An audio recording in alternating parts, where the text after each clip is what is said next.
We're going to hear from John Boehner, also the president, coming up at 12:15, as you mentioned as well. So a lot more we'll be talking to Dan about. Thank you, as always. And a reminder, the president, that event coming up in the noon Eastern hour. We'll certainly have it for you right here on CNN. But at 5 minutes past the hour, we need to turn to Iraq. And this morning, there's some new concerns about the future of that country just days after the last American troops pulled out. A wave of bombings has killed at least 63 people. Wounded another 200. The explosions come after an arrest warrant was issued for the nation's vice president. CNN's Arwa Damon in the Capitol with the latest for us. Arwa, you were telling us, as people were back here at least seeing those pictures and in some way celebrating the U.S. getting out and American troops coming home, you were one to quick to say there is turmoil still in Iraq.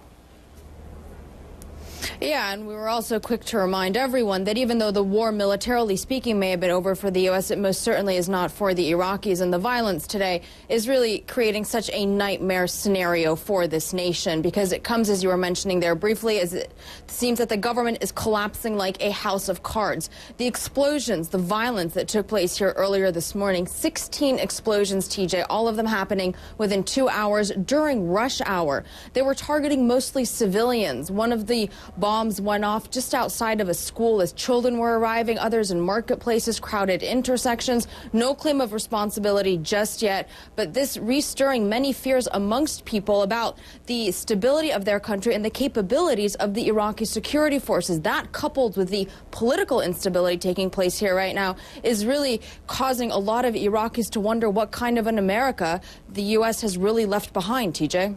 And this sectarian strife we're talking about here, the vice president, there's an arrest warrant for him on some kind of a terrorism charge. What is that doing? I mean, one thing to have some political back and forth, it's a young democracy and we get that, but still now the vice president being accused of these types of charges. What is that lending to this situation? Yeah, and the gravity of those charges and the potential implications, we cannot stress just how serious all of this is. What's happened is that the Iraqi government is accusing the Sunni Vice President Tariq al-Hashimi of being involved in acts of terror, effectively running hit squads. They aired these confessions on state television.